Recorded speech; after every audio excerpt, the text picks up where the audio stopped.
Hey guys, welcome to my rig rundown for Rigs of Death Metal. I'm Yorck from Sodom and Rotten Casket, and yeah, let's go straight to my most essential piece of gear. It's my beloved LTD Eclipse. It's equipped with a Floyd Rose.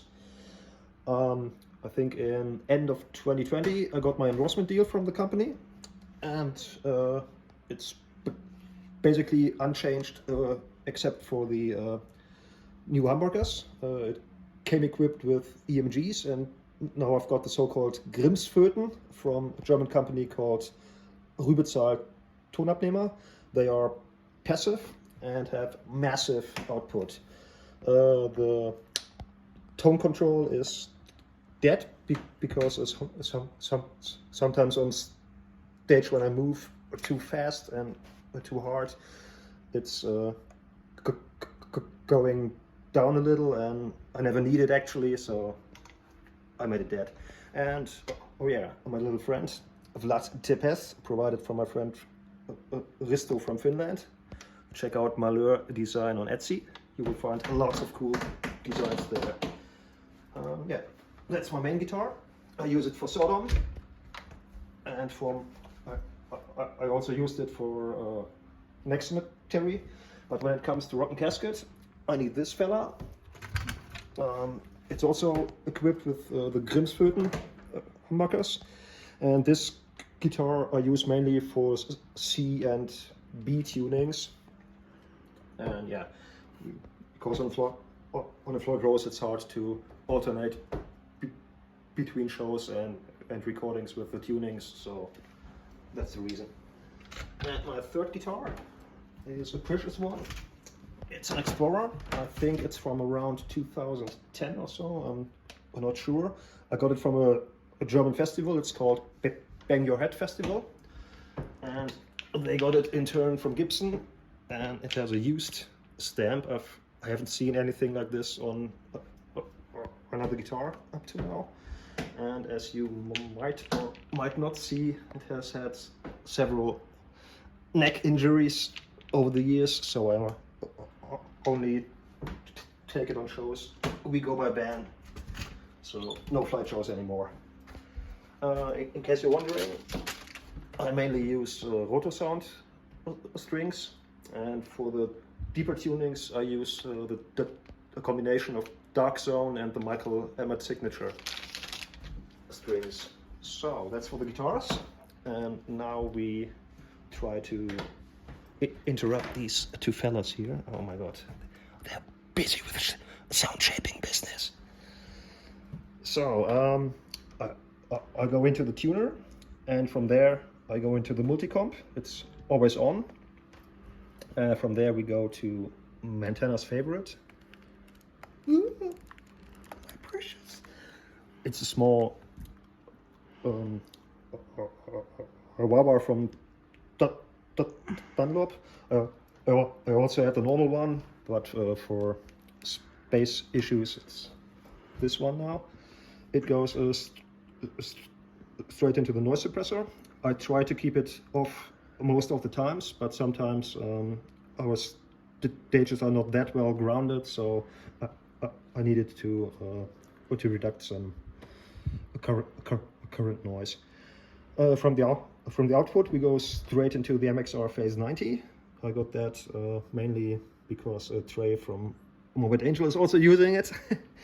And from there it goes straight to the input from the amp, and in the send and return from the noise suppressor we got Beastman's favorite. Oh yeah, this is the Lichtlärm Audio Gehenna Mark 1. Yorck is using it for distortion on all of his amps. It goes to fucking 12, bitch. So yeah, Beastman explained it. I got it from the guy from Lichtlärm as an endorsement also, and he's pretty cool. He also recently issued a Mark II of that one. I think it has some more internal settings, and he also got a pretty cool booster, and I think some modulation effects too. So check him out on Lichtlärm Audio. And last but not least, my flashback. I use it on the 2290 setting. It's mainly used for beefing up my dive bombs and the occasional solo I do on stage. Yeah, so that's for my Sodom stage rig. And then we got some pedals here. I know that's all you came here for. Assorted stuff. The pitchfork I use sometimes when we play the harpooner live. I need it for some harmonies in the chorus. I got a shimmer from my girlfriend's stash. It's pretty cool. Maybe I will use it in an upcoming stoner project. This one I got from a guy called Yorck from Dortmund. It's a pretty cool booster distortion pedal. He also tweaked that one. I haven't tried it yet properly. Maybe I try to do some solo sounds with it on the upcoming Sodom record. The harmonist I bought mainly for Next Cemetery back then to do some solo stuff. I'm not sure if I will use it again for Sodom. The phaser, I used it a couple of times to beef up some low E string chugging with Sodom, but apparently it didn't survive a flight. My most precious thing in the collection, an original HM2 Japan made. Maybe the focus gets it. Yeah, it has a pretty low serial number, so it looks that it's one of the earlier ones in the production line. You can hear that one on my Beyond Edition demo and also, of course, on the Rotten Casket records. Then we got a cool fuzz from Cosmic Terror Effects. You will meet this guy soon when we come to my cabinet again. He also tweaked this big muff. I think he cut out some stuff. Now it's one louder. And yeah, he's a pretty cool maniac from Dortmund. He also built my cabinets. And yeah, that's one pedals. Now we come to my latest edition in the arsenal. I'm recently endorsed by Engel. And I got this Fireball 100. I was able to choose between the whole range, but I like it plain and easy, so that's why it's no Powerball or Invader, too many knobs. I just need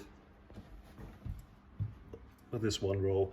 I go mainly in the clean channel, so the distortion comes from the pedal, and I'm pretty happy with the setup now.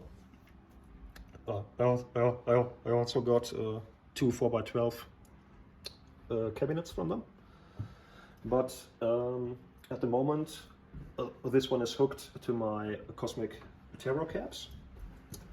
These are from the same guy who made the fuzz pedal, and I'm very happy with these. They have a kind of doomy, stonery sound to them.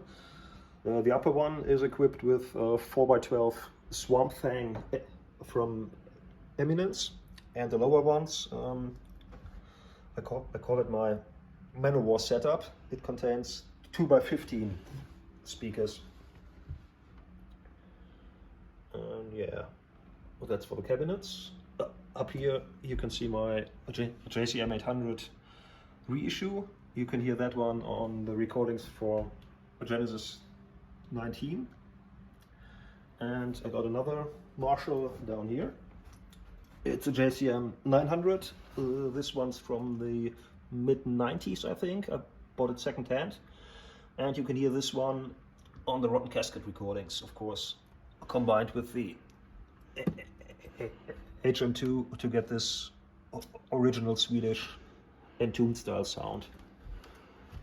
Yeah, so that's it for my rig rundown. I hope you enjoyed it. Maybe you get some ideas from it for yourself. Check out the companies I mentioned, and see you on stage.